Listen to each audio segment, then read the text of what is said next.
So Mark and I have decided we most heartfeltly want to dedicate this reading to the memory of our dear friend and wonderful writer, Randall Keenan, who passed far, far too early just this past week. As Mark said, we have paired a few poems of ours, and we'll let you decide what you think of the resonances or the rhymes. I think these poems rhyme myself. So we'll start with a poem of mine called Three Voices, which is, I wrote this, it's after Richard Wilbur's beautiful Two Voices in a Field. He's one of my inspirations. Three Voices. Chanterelle. My stubborn head breaks sod, and I spring up velvet gold. My ceiling now the sky, mycelium my mold. My earthly frame is peach, my odor apricot. I appeal to heaven's eye and ornament the plot. Winter Wren. Tiny, plump, and brown, I probe in soil and bark, turning over matted leaves and searching through the dark for earthly stuff. No one who came along would guess I am the author of a transcendental song.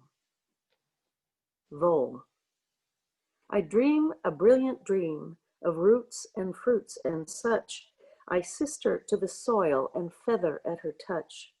I wake and tunnel through spring grass and thrips and gnats and skylark in the fluid light that screams the cryptic cat.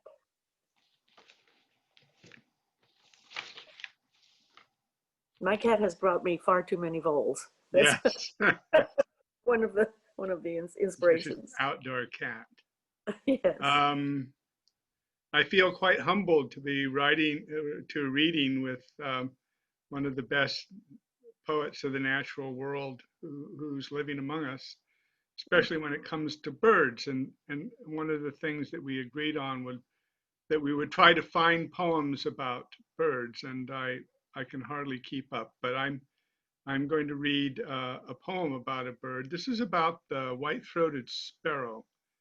And I wrote this poem on the verge of the change of millennia, so about 22 years ago, about the bird who comes down from Canada during the winter months to summer in the southeast here, and supposedly has a song that goes, poor Sam Peabody, Peabody, Peabody, or Canada, Canada, Canada.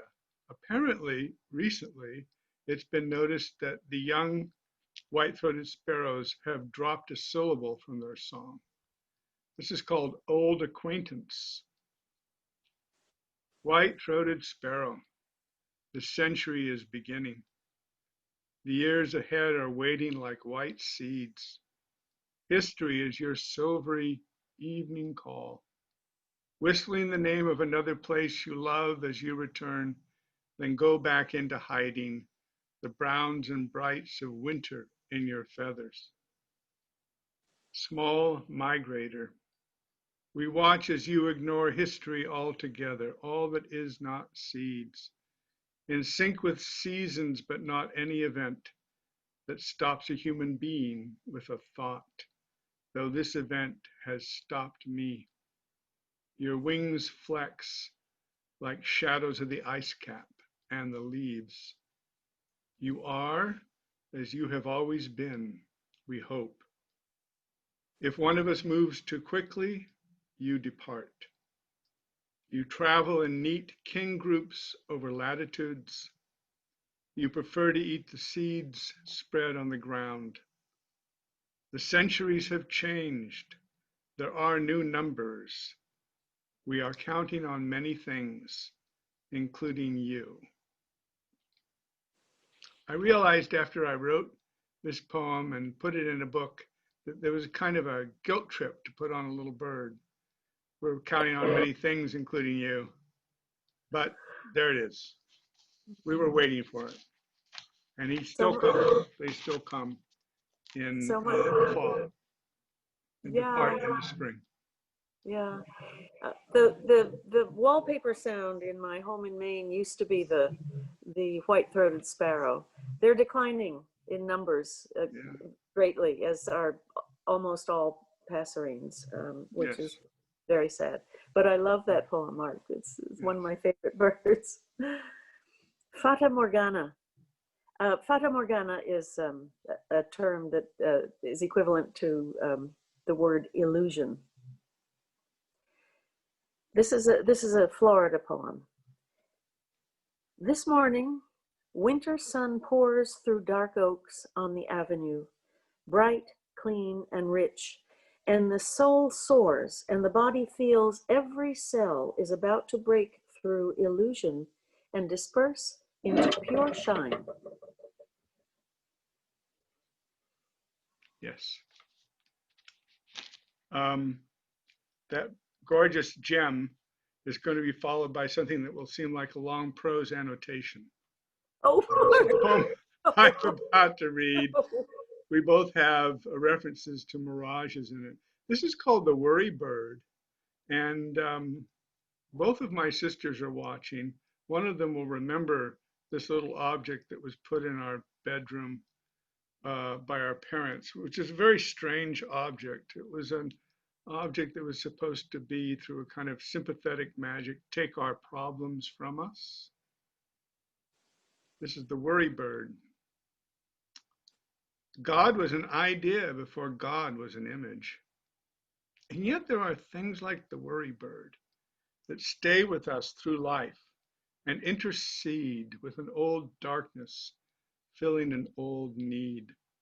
Hunched on a plaster base, a buffoon buzzard, like a fire sale souvenir or piece of flood damage, with a ruff of blue duck down and a rubber beak, like a gray sock between its hangdog eyes, it stood beseechingly at the bedside. Don't be silly, they told us when we cried.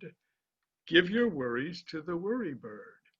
Its gaze, a weary martyr's, listened to us speak as we learned patiently to say our prayers, that also left us lying in the dark, fringed with the light seeping under a door.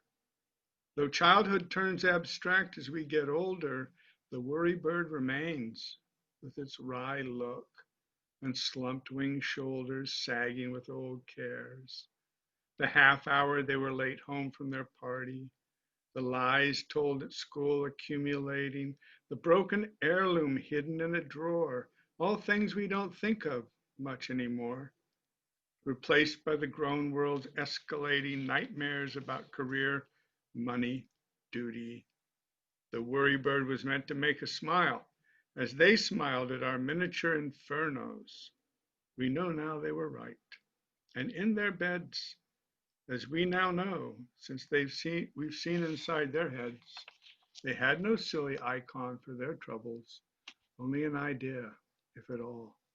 Meanwhile, the worry bird takes on another form and watches with another shade of interest, circling among the other distant images that used to help and still do. Mirages of comfort. They can bring a kind of rest. Anyone who has been a child can know. mm. Oh, that's beautiful. Thank you, Mark. Thank you. Yeah. Mark has an absolutely gorgeous poem called The Kestrel, which will follow this one, called Birdwatching. Consider the kestrel, lucent blue on the wing, ochre-tinged rufous barred back, the black and striking white borders of the flaring tail, the dark light in the penetrating eye. When I watch this miracle in the air or on a wire, all the snares of the thorny world disappear. That could be another illusion, but we're carrying the theme along. Um, the kestrel is like one of the smallest and actually most colorful hawks in the North American continent. And I'm going to read a couple of poems set in the Sperling Nature preserve which is near Santa Barbara, west of Santa Barbara near Goleta. And this is a poem set there, though you wouldn't know it from this. This is basically based on a wonderful person who I encountered a number of times in writers' conferences, who kept telling me stories that she was sure had meaning in the natural world. And this is called the Kestrel. While she spoke, I saw another encounter. And then she said there was the drowning heron who called to her from the white water. And another time, the owl in daylight who flew past her window more than once. The bear who loped through her camp when her dad died. The cloudless sky over her mother's burial plot where two vapor trails suddenly crisscrossed. She would not let me go without another word, another anecdote. Nothing escaped her hunt for meaning. And the kestrel swooped from the treetop, struck the moth, and looked me in the eye. It was an amazing moment. I was thinking about this person and watching this little kestrel on actually a telephone top. I thought treetop would be a little more poetic. Come down and just hit this moth, because a kestrel is not very big. It's not much bigger than a robin. Take this moth and actually, since they have binocular vision, look right at me, as if to say, see what I can do? Don't push me. Oh, that's wonderful. I went out for a walk this afternoon and ran across a smashed merlin on a dirt road right next to a smashed mouse. And I think the merlin had just dived onto the road to catch the mouse when a car ran into them both. Oh dear. Yeah, it was pretty terrible. But here's another poem to make up for that story. Snowy Owl. A woman who looked like a snowy owl knocked on my door last winter. A bunch of artificial violets was pinned to her gray woolen coat. She trudged through the snow in high heels sheathed in opaque plastic boots. Her smile was bright as a blast furnace, and her eyes behind double thick glasses brimmed over with inspiration. Do you, she began, ever think about living forever? Sometimes, I replied, staring into her yellow eyes. She then reached into her purse and pulled out a mouse that swung from her horny fingertips, dead. The gift of eternal life is not for mice. It is for us, who know the beauty of death, the light in the blood as it falls to earth, who know too the good liquor of loss, blue terror in a fall from a great height, who know cruelty can be beautiful and love a poor relation in this fine world full of contradiction. After this, she smiled even more brightly, and with great gentleness and pride restored the dead mouse to her purse. Do you have any questions? She inquired. I thought for a moment and said yes. Are you partial to a gamey cassoulet? Perhaps I could persuade you to step in for dinner. She puffed out her chest and glared. The violets shivered. She then wheeled on a sharp heel and flew away. This is one of the first poems I've known by Sidney.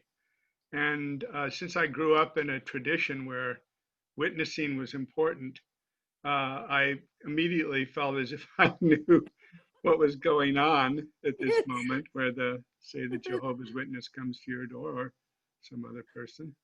And I realized when we were putting this together that I had a poem that was similar, that suggested that there's something about food that's even more persuasive than the Holy Spirit.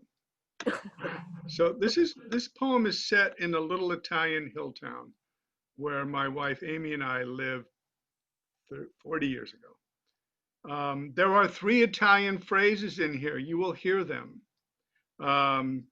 because you will hear my unfortunate Italian. I'm going to translate them now. One is the life, the truth, the way, the truth, the life. That's the first one. The second is something like the baker woman. And the third is smells good, huh? This is called Testimony of a Roasted Chicken. Standing in drizzle in the twilit piazza, beside the lean Franciscan with his PA system, one of the hill town's aging bachelors, rumpled and plump and damp and pompadoured, tells the buzzing mic, the falling rain and darkness about Jesus, la via, la verita, la vita. From lit up bars, a few of us look out at him, knowing and pitying and finally indifferent. How different later in the bakery. Saturday night, buying Sunday's bread, when he, the sad sack who lives with his mother, comes to pick up the meal cooked for him. Smiling, La Fornaya brings it out, a capon, fat as he is, trussed and steaming and casting over all an enchantment of rosemary, making every mouth a well of taste. Que profumo, eh? Says the baker, and she grins, as he whose testimony we ignored receives his tasty supper from her hands and steers it past our eyes into the night to feast on by himself or with his mother, while we, watching him go, wish we could have some. Wonderful. It reminds me of the, the wonderful Carl Orff, The Roasted Swan. Yes. Interlude. Yes, that's absolutely gorgeous. Okay, then now we'll take a darker turn. Yes. The next poem I'm going to read is called Nothing New, and it was written after a villanelle of W.H. Auden's.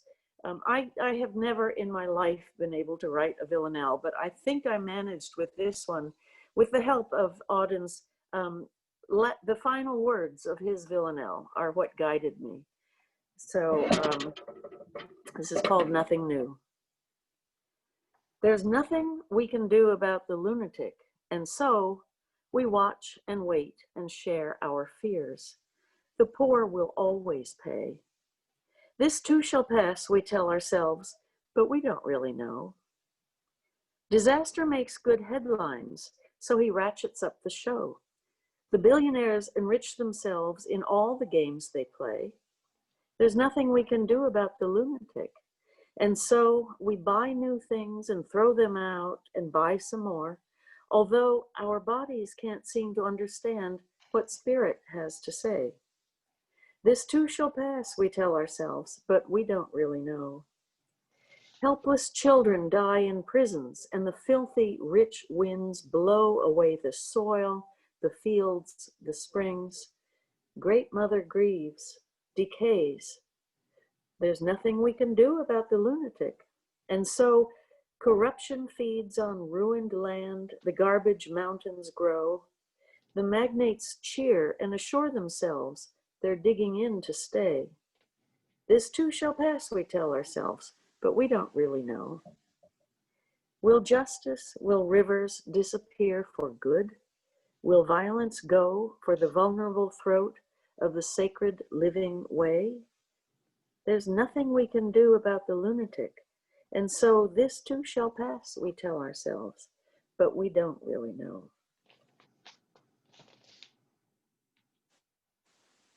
I kind of forced Sidney to read this one. She didn't want to bring, who into the conversation. But in this book, the poem that follows it, I'm going to make her read it. It's so fantastic. and such a masterful piece of invective that I'm going to make her read it before I read my poem. You've got to read it. Are you Yellow-crowned serious? Tyrannulet, yes. Cock of the Rock, Northern Screamer. Oh You my. have it in front of you? Oh, that's fine with me, but if there are any small children listening, I you don't might. think there are any small children. My children are here, but they're grown up. Okay. Read it. This is a Here, Mark. masterpiece. Okay. This is called Yellow-crowned Tyrannulet, Cock of the Rock, Northern Screamer. These are all real birds, by the way. Sharp beaks, the shining eyes, the radiant songs, numinous parables of light and feathers. I swear I could watch birds all day long. The doctor recommended I immerse my soul in songful stuff, but much of the time I contemplate a different sublime. The clueless, greedy fuckwad at the helm keeps on braying out his shitty pie hole. The witless fucking cocksplat overwhelms and filthifies the air. He can't control his douchebag self-regard. The lardass sits on his golden crapper and tweets the stupid schmuck, the rambling asshole fuck muppet cockwomble shit he smears on every goddamn day. He's cluster-fucked the nation, flaying all his micro-thoughts on ass-lick toadies, filthy, dickless thugs, the shitbag wankers stealing all we've got. Cheese sticks, shit stains, fuck sticks, dick bags, ugh. Only a dedicated bird watcher could watch that, write that. Yes. When she's read this at Sewanee, a great cheer goes up. And, so I will follow it with my humble poem. I wrote this poem actually on the verge of the Iraq invasion. Yeah. Remember those days? Yes. Oh, God. This was called Interesting Times, and it's based on the famous Chinese curse, may you live in interesting times. And there is a bird in it. Everything's happening on the cusp of tragedy, the tip of comedy, the pivot of event. You want a placid life? Find another planet. This one is occupied with the story's arc, about to happen, on the verge, horizontal. You want another planet? Try the moon. Try any of the 8. Try planet X. It's out there somewhere, black with serenity. How interesting will our times become? How much more interesting can they become? A crow with something dangling from its beak flaps onto a telephone pole top daintily and croaks its victory to other crows and tries to keep its morsel to itself. A limp shape, leggy, stunned, drops from the black beak, scissors like a rag. We drive past, commenting and looking upward. A sunny morning, too cold to be nesting, unless that is a nest the crow has seized against the coming spring. We've been at this historical site before, but not in any history we remember. The present has been cloaked in cloud before, and not on any holy mountaintop. To know the stars will one day fly apart so far they can't be seen is almost a relief. For the future flies in one direction, toward us. And the only way to sidestep it, the only way, is headed this way too. So look, that woman's got a child by the hand. She's dragging him across the street. He's crying and she's shouting, but we see only dumb show. Their breath is smoke. Will she give in and comfort him? Will he concede at last? We do not know. Their words are smoke. In a minute, they'll be somewhere else entirely. Everyone, in a minute, will be somewhere else entirely as the crow flies. Mm. That's absolutely relevant still today. One of the problems about writing political poetry is that it often ages in ways that the times cannot keep up with. But this one, yeah. It this comes and one goes. comes and I'm stays. kind of horrified by that. Unfortunately, yeah, yeah. The next poem I'm going to read is called Wood Stork. I, when I'm in Florida, I volunteer at the Prairie Creek Conservation Cemetery, where natural burials take place. Families do the burying, and volunteers dig the graves. All the graves are dug by hand. It's a wonderful, I love doing this. It's a service, one of the last services you can do for a fellow human being. And it's a congenial affair. Several of us gather and start digging together. And finally, as I described, the hole gets too small, too deep. So one person goes in at a time. Wood stork. I dug a grave the other day. I helped, I mean. 2 others dug as well. The soil was sandy, and the grave lay under the broad shade of an oak. Once the hole grows deep enough, only one shoveler fits inside, so the others watch and chat and then take turns. A wood stork flew overhead as I rested. Elegant in flight, of mournful aspect on the ground, we call him the undertaker. And why, I wonder now, do we name the funeral director the same? Because he literally takes our spent bodies under the ground? Into this cool, quiet place I now prepare for someone else? It smells good, this sandy earth. I think I would happily end my own mortal flight in this space. Then again, the undertaker brings us all our babies, as we know.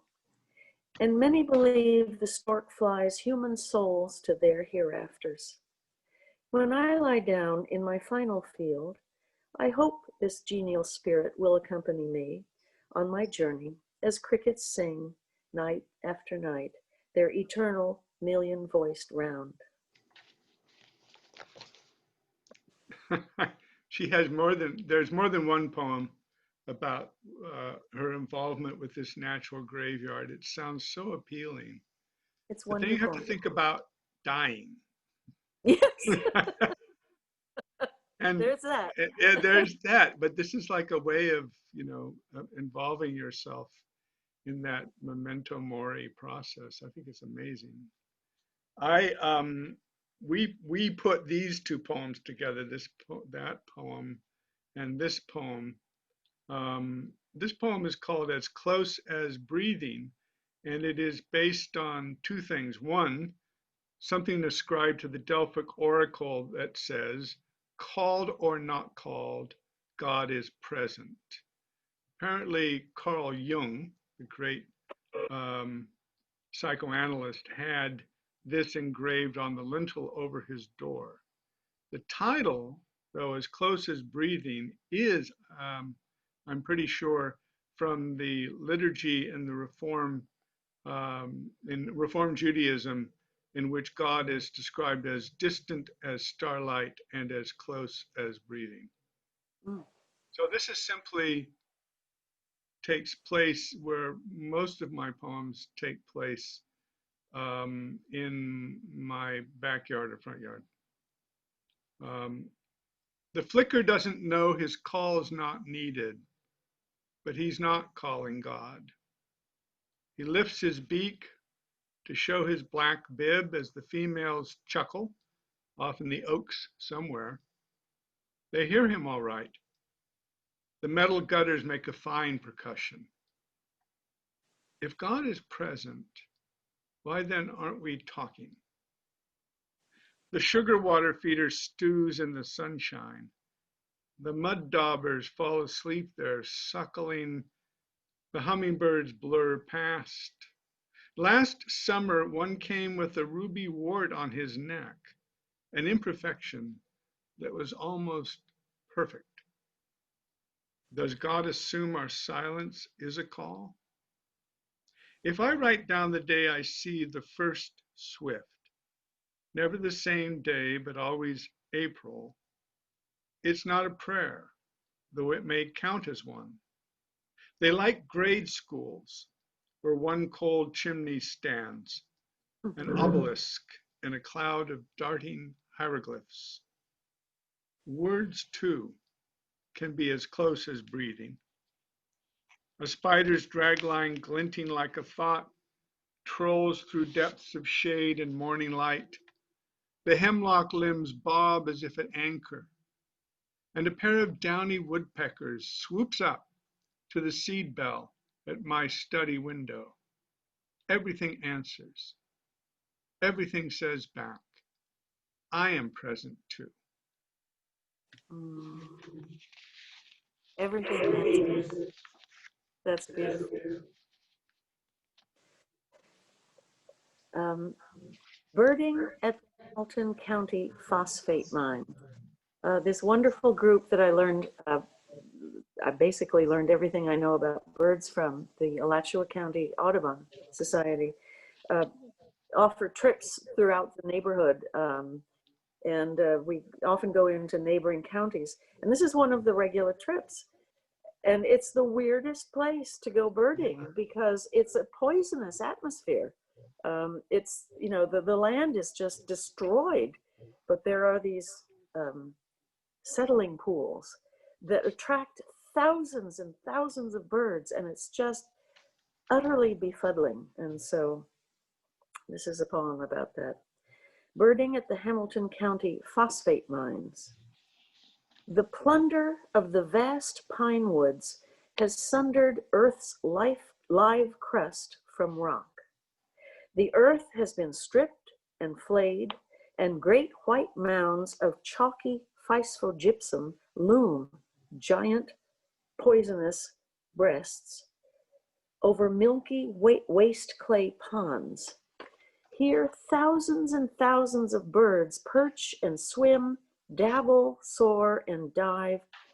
Hawk, duck, stork, sora, and hinga, sparrow, wren, all thrive in this humming mess. Sorrow yields to dubious wonder at the fecund, blousy zen. Again, another sort of prose annotation to this perfect gem of a poem. My kind of wordy, discursive poem. I wanted to write a poem about teaching. That's what I've done all of my life. And what it's like to listen. I tried to think about what it was like to listen to me go off on a tangent, which is not an unusual thing. But just Leah would know that. This is called The Whippoorwill. And it's really a poem about getting things wrong. Stopped in mid-lecture once. I said I'd heard a whippoorwill the night before, bringing the bird feeders in to save them from raccoons. The rhythmic repetition of the three-part call, supposedly the bird's name in English.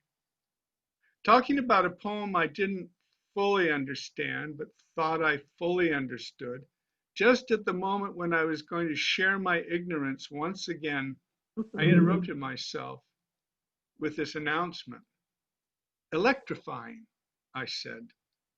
But what does that mean? To have heard the call, then checked it against a brief recording online. And though it wasn't note perfect, it was close enough for me to listen nightly afterwards, unrepeated. Still it echoed out of the leaf-blanked evening in the clouds of trees topped with a few stars. And then, as I did return to my lecture, what was that poem? I remembered the extravagant couple coming from the beach at Pula in Sardinia to a crowded little bar and ordering coffee, magnificent in their skimpy swimsuits, watches emblazoned on their wrists, stepped out of a Fellini movie like Marcello Mastroianni and Anita Ekberg, a pair of golden beasts among us dwarves. Handed their espressos, they exited into memory. And it was in memory that I saw clearly in an instant the scenes of their mortality at that instant, all smoothed in the amber skin of recollection. A visible line palely down his breastbone, a star-like shadow at the base of her throat. Of course, it was Ode to a Nightingale. Mm. When I told the man where I buy bird seed that I heard what I heard, he looked impressed. A whippoorwill, unusual, then turned on a recording of a screech owl. Now I suspect that everything I've said about such creatures, night birds, spectacular human bodies, elusive poems, everything is probably wrong in some nagging, wonderful way. Mm. Birds have always had such freight. For Yeah, they do. thousands of years, we've Yes, assigned such great meaning to them, and yes. it's a very good thing that continues, I think. Oh, I think Ode to a Nightingale is the greatest poem about that continuing. That he's aware that that bird's song is immortal, as he will not be, but he hopes to be, you know, Yeah, as a poet. but I love your self-effacement in the poem. And I don't believe I still completely understand that poem. An extraordinary thing. Yeah, that's what's wonderful about it. Yeah, But I totally. was mortified when I told my man at the wood thrush shop that I'd heard a whippoorwill, and he basically suggested, "No, you didn't. You heard a No, you screech owl. didn't. This is what you heard." Screech And owl. it was. He was right. That's what I had. Was it really? Yes, totally. I Oh still hear it. no.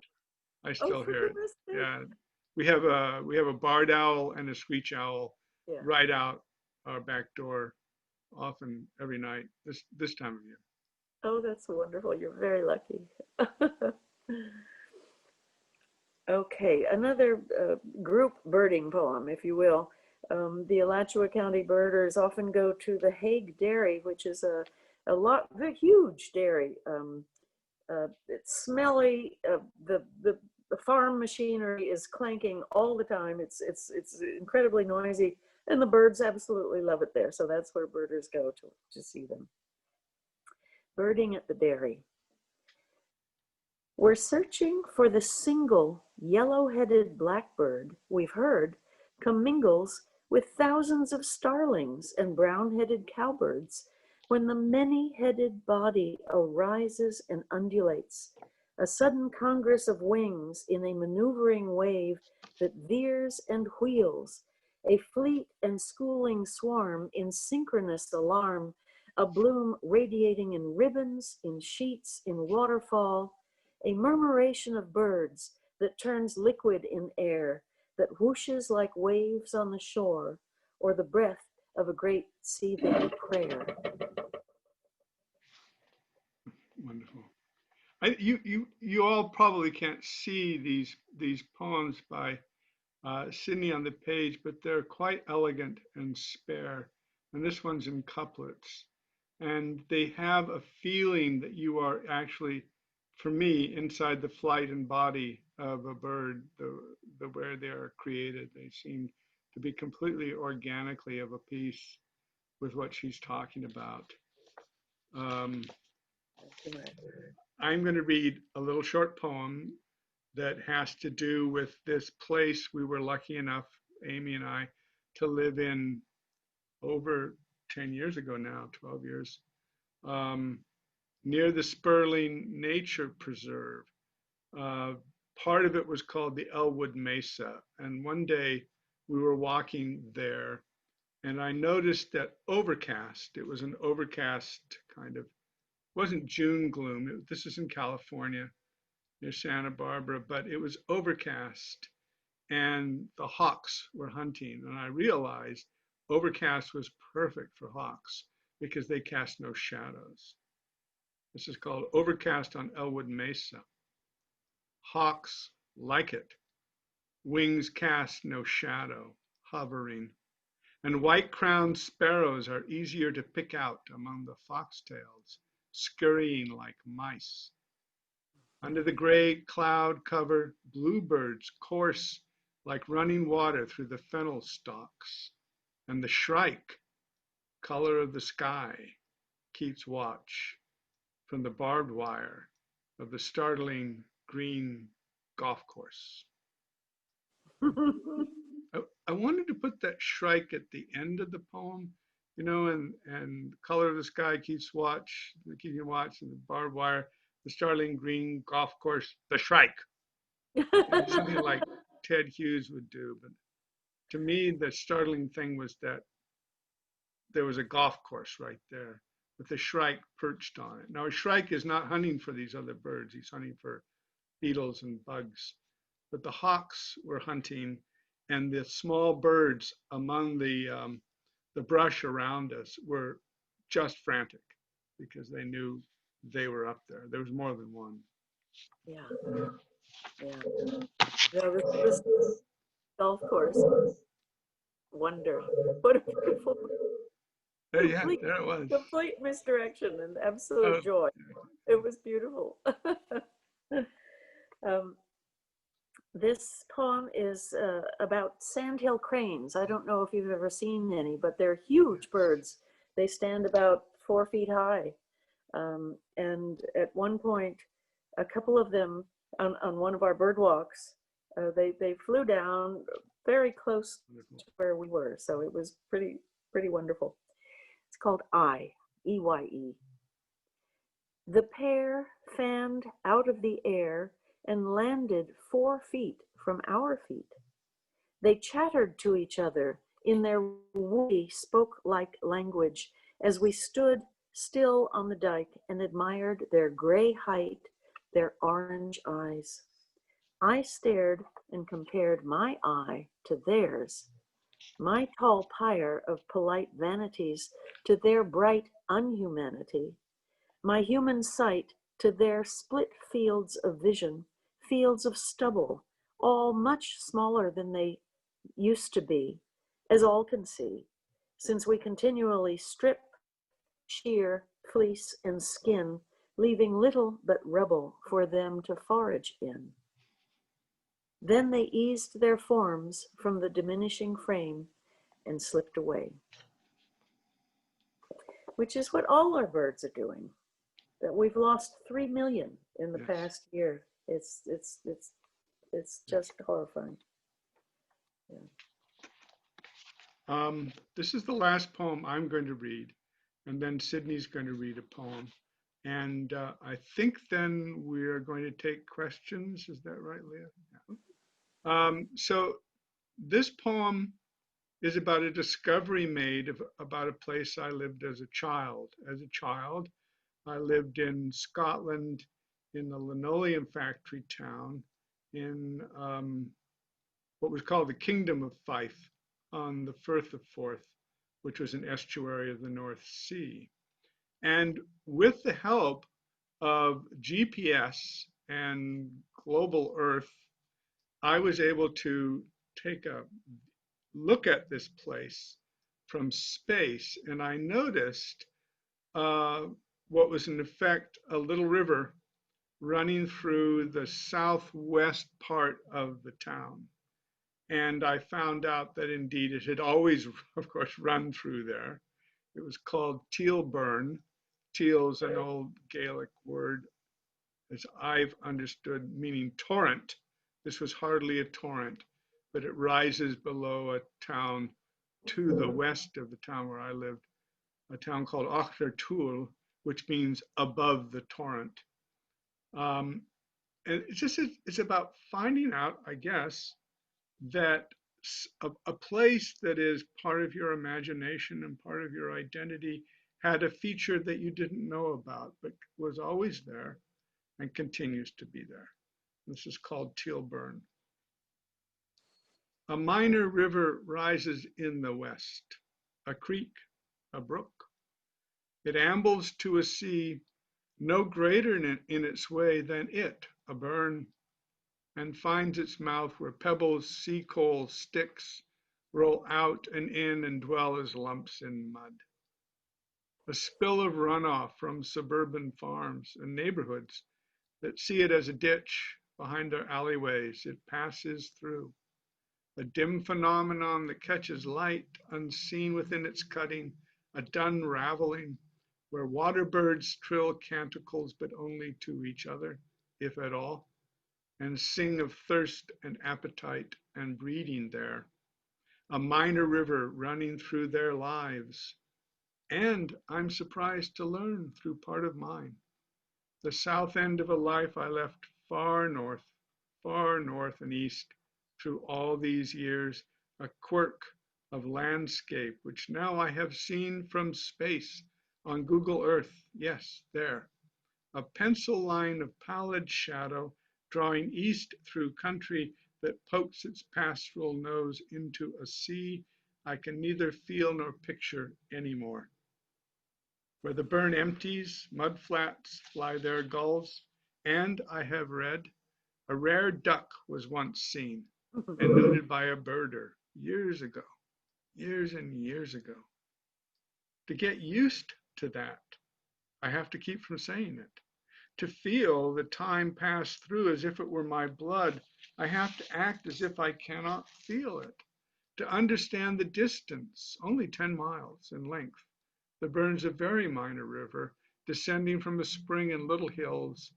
I have to act as if I never knew it was always present, always passing through, on its way to the shifting place of change that turns from fresh to salt and worlds divide, giving to the sea its gift, itself.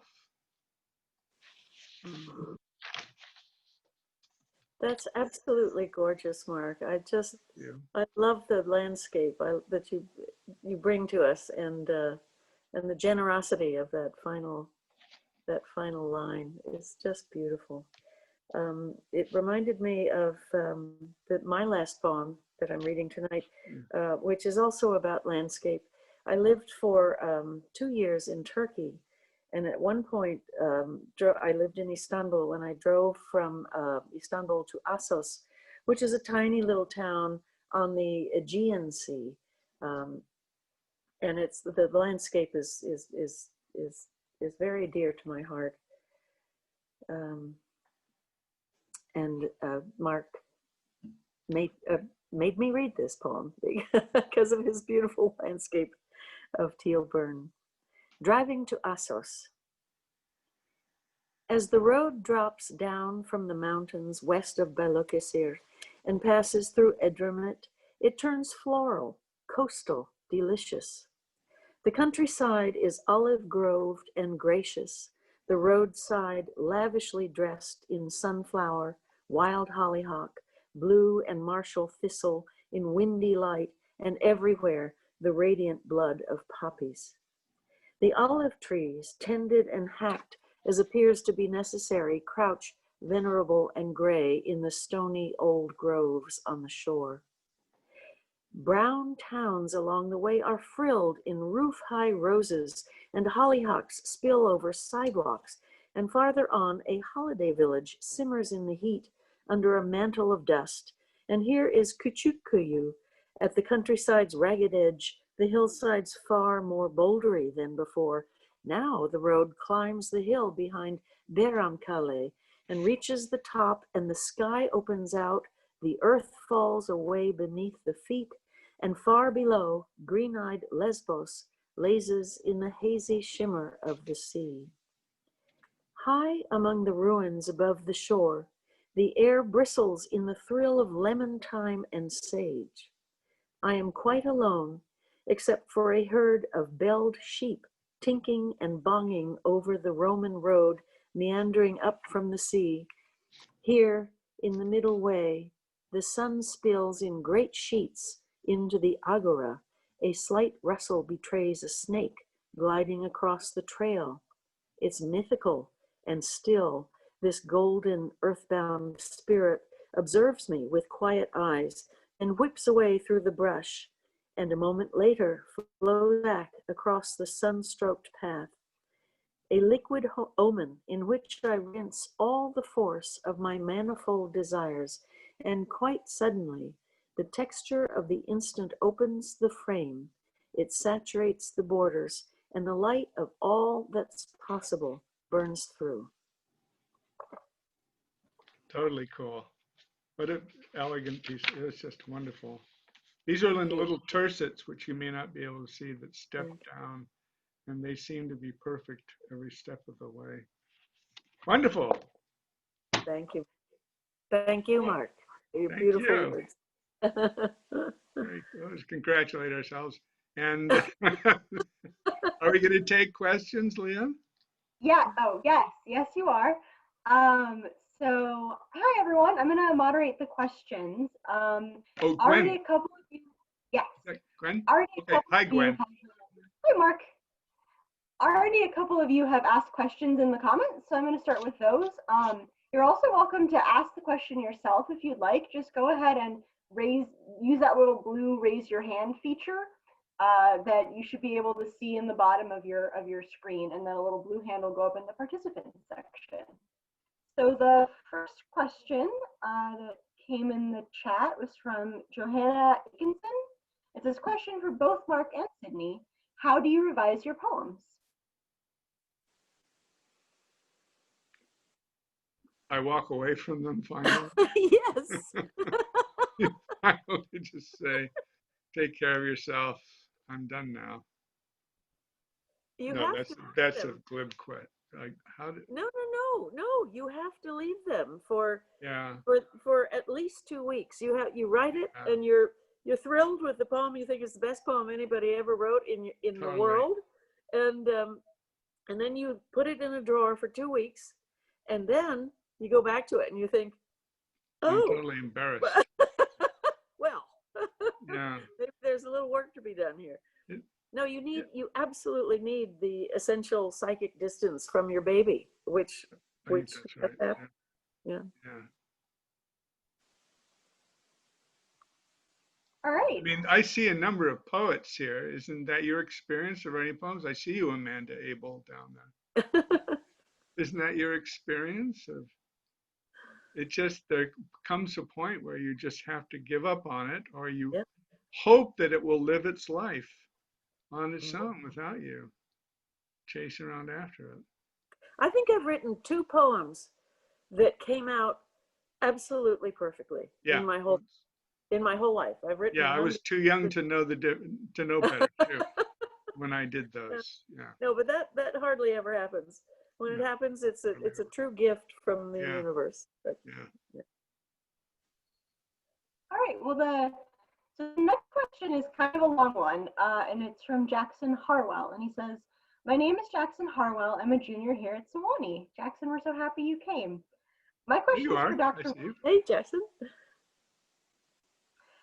He says, I recently came across an excellent piece of writing by one Caitlin Greenidge, in which she tells of how her sister would go catcalling older men while driving through Boston. The thing is largely a meditation on the pleasure of crass talk, of lewd language. She speaks of how her sister, quote, rolled down the car window and called out for the pleasure of hearing her own voice, unquote. I couldn't help but to think of Miss Greenidge's essay while listening to your yellow-crowned giant. This is a question for you. And I'm curious as to what you make, if anything, of this relationship between bodiness and pleasure, and how this relation functions in poetry. Oh, it's absolutely essential. I think, well, let me tell you where I got a great many of those wonderful epithets. Our criminal in chief had visited Scotland at some point, and he so outraged the local Scots that they tweeted these incredibly inventive, just foul-mouthed insults to him, and I borrowed quite a few of them for the poem. But so poetry comes from the body. Poetry is a bodily breath. It lives in the body. It comes from the body, and so it no pun intended, but it is often body. There's great joy to be had in the bodiness of words and the words' essential relation to your body.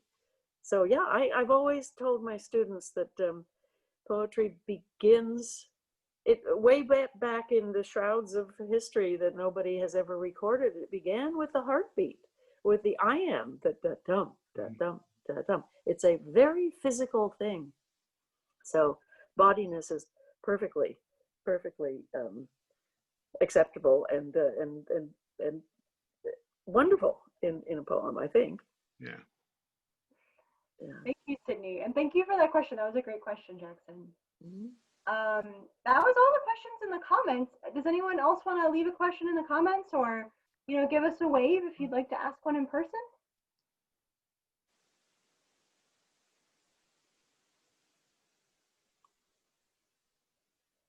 Oh, Miriam. Miriam, go ahead.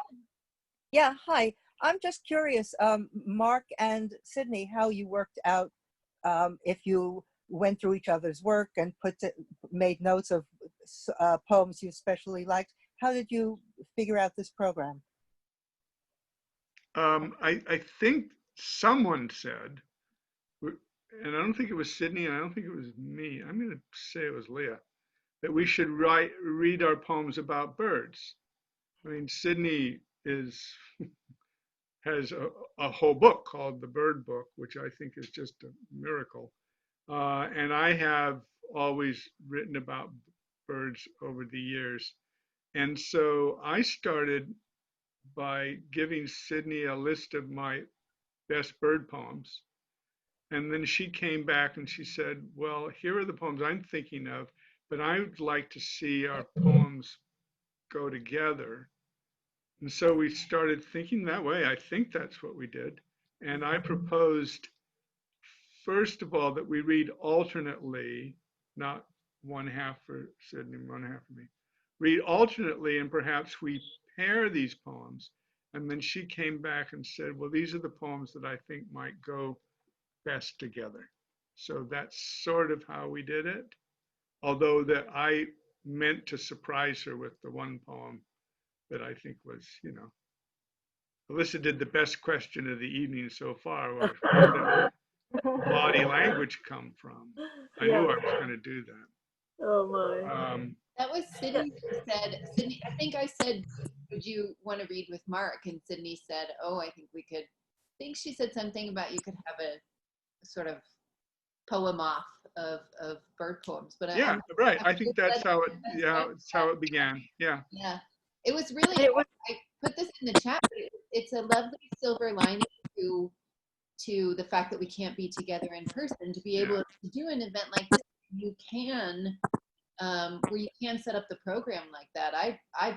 I really enjoyed those pairings. So thank you for doing that. Yeah, we did too. Yeah. Oh, we did. In fact, when Mark sent me his first list of possible poems, and reading through them, I had this gut reaction that some of my poems, I just, you know, I would read one of his poems and immediately think of one of mine. And so it was very instinctual. It was not, it was intuitive. But I think that there are the poems, each pair that we put together rhymes in a conceptual way or a sonic way. Yeah.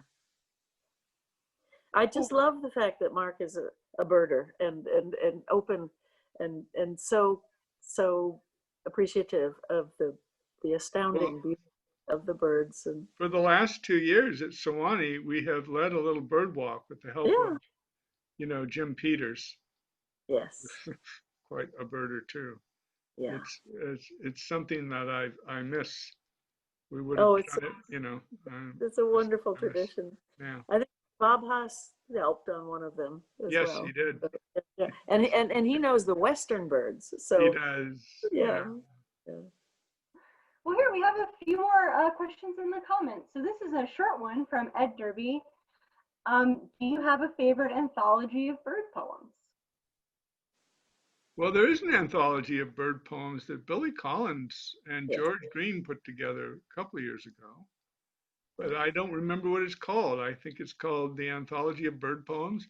I thought I had it here, but I have it somewhere. Yeah. Yes. There are a number of anthologies of bird poems, but you know, I think there are 2 or 3 recent ones. This one of the things that, you know, what's great about Google is you can get on and say anthology of bird poems, and you'll get all kinds of possibilities in several different languages. And also several different places. Yeah. I mean, if you Google the Parliament of Fowls, Yes, that's Fowles, I a mean, good this is place to start. Middle Yes. Ages and Yeah. beyond. I mean, people have always been putting together bird poems. Yeah, no, but the Billy Collins one is a wonderful collection. Yeah. Juliana Gray, a writer of bird poems herself, says in the Yes. chat that it's Bright Wings. I think Bright Wings, that's it. Bright Yes. Wings, that's what Yeah, it's thank called. you, Bright Juliana. Wings. That's Ah, right. Yeah, Bright Wings is Gerard Manley Hopkins' that's right. That's poems right. about the Holy Spirit. And I think that it's an ancient human recognition that Absolutely. these particular animals are like human beings in their societies, but also embodiments of spiritual Of the aspiration. time, You know? they really are. I Yeah. can't tell you how many stories, since people know I'm a birder, they tell me these uncanny stories, like the woman in your poem, the Yes. Kestrel, who Yeah. tell you, this was very meaningful to me. My father died, and this, Yeah. his favorite bird came and pecked at my window, for a Yeah. half an hour. And people really, I understand that. Absolutely. They are so easily read as, and they could possibly very well be messengers from Yeah. another world. And I let me tell it. It's a little long, but it's a wonderful story about a woman who had just lost her mother, and she was grieving and having a very hard time. And she called my friend Sherry to say she just was losing it. And so Sherry said, come on over. Sherry lives in a beautiful wooded area. And the two of them were sitting together.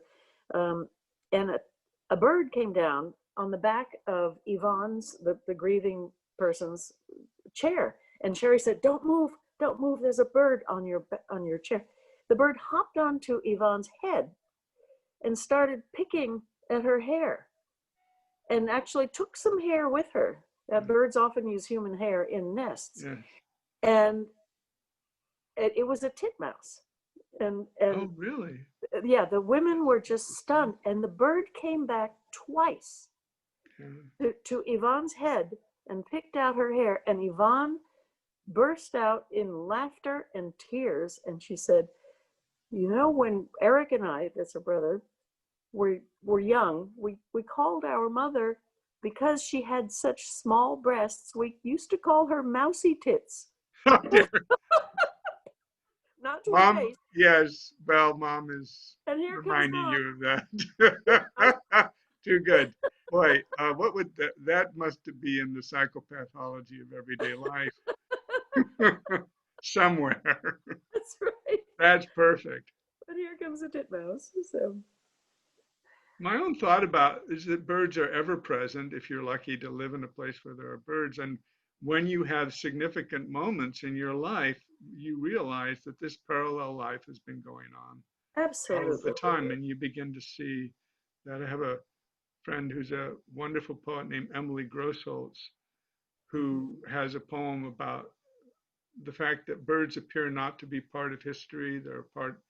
They are apart from human history, and yet they're constantly entering human history and leaving it. I think of it, her sense of that society or the Parliament of Fowls has influenced me too in the way I think. Yeah. Well, I think kind of continuing somewhat on the theme of birds, we have a slightly longer string from Shahin Ismail Bey. And they say, the thinking and feeling and translating both lived experience and interiority through birds was so moving. A very different tonal and mood energy than Rothka. I feel like I just really messed that up. But many of the poems make me think of how he too thinks and feels and articulated through animals and plants and spaces. Are there any birds or locales that you feel sort of too close to write about? Oh. Hmm. Well, I live in the Mid-South, and this is a place that some of the most interesting birds pass through in the fall and the spring. And then there are year-round birds. I have a deck with a lot of bird feeders on it, and I watch birds constantly. Feel too close to. that's an interesting. I don't know quite how to answer that question myself. Maybe Sidney can answer. The only thing I can think of is I my very first love in poetry was Wallace Stevens. Yeah. I tumbled head over heels immediately into his orbit with harmonium, and I'm sort of afraid of the brilliance of his linguistic magic in that book. I try to emulate it as often as I can, but maybe that's, I would never try to imitate a Wallace Stevens poem. Oh, actually I have. I wrote something, I guess everybody does. 13 Ways of Looking at a Blackbird. Everybody, oh, right. Yes, their right. own version. 13 ways of looking at a blackbird. Yeah, Right. I guess I How do you couldn't help do that? myself. I And it don't was know. it was about a bird, so I guess that was doubly attractive. But yeah, no, the more I read him, the more awed I become, and the more afraid I become to compare myself to him. But I have a subject that I've never been able to write about. On Sunday in Scotland, the communion loaf had to be distributed, and a man would go back out in back of the church and feed it to the birds.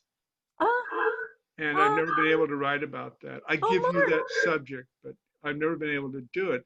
And they were blackbirds, not the kind we get in North America, but really European blackbirds, which have a beautiful song. And I have an image of that man, an elder of the church. It's almost like the priest having to eat the host, remaining host. But in this case, it was feeding it all to the birds. I could see. Oh, that's much more. I've never been able to write about that, and I don't know why.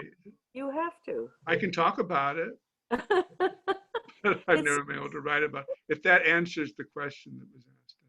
Oh, it's such a beautiful subject, Mark. You have to keep trying. I really want to read that poem. Well, you may have to write it. I give it to you. This last question from the comments feels both like a good kind of follow-up question to what you're just talking about, and a good question to end this on. So Armin Davudian asks, have your ambitions, what you want your poems to achieve, changed compared to when you started out? Oh, it's a big question. I want to write a poem as good as Armin Davudian's.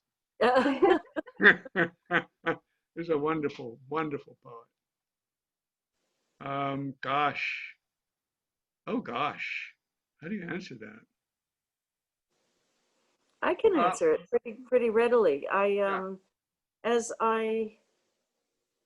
always, falling in love first with Wallace Stevens means you fall in love with the sounds that he makes. Yeah. And so I think I perceive, some people say that people perceive the world in 3 different ways: oral, kinetic, or visual. Most people perceive it visually. Many people, musicians, perceive it orally, primarily, and others kinetically by doing. And I'm definitely of the oral type. My parents were both professional musicians. Music, very, very important to me. And so as I continued to write, my lines became shorter and shorter, because I thought that the discipline of a 2-word line would make me pay more and more attention to the sounds in the words. And so that's how my poetry has developed. I mean, I think the sounds were always there. I always loved form because of the repetition of sounds. But I became more and more intensely involved with the sounds in the line as I grew older. So. Yeah. That's a question. I mean, I feel as if that's a question that requires such self-awareness. that I don't know that I can answer it. I mean, at all. Let me put it this way. When I was young, I wanted to write as well as Theodore Retke or W.H. Auden or Edna St. Vincent Millay. And now, and I've been writing for 50 years, I just want to write a poem that I can write. And I don't actually find myself trying to emulate these great poets that I loved. I still love them, but more of a sense of, but this is the poem that perhaps I can write. And it's perhaps a more modest ambition, but it also is an ambition that makes me think I know myself a little better. But the other great thing at this time, when you get to my age, I get to go back and read those poets that I loved in my youth and see why I love them.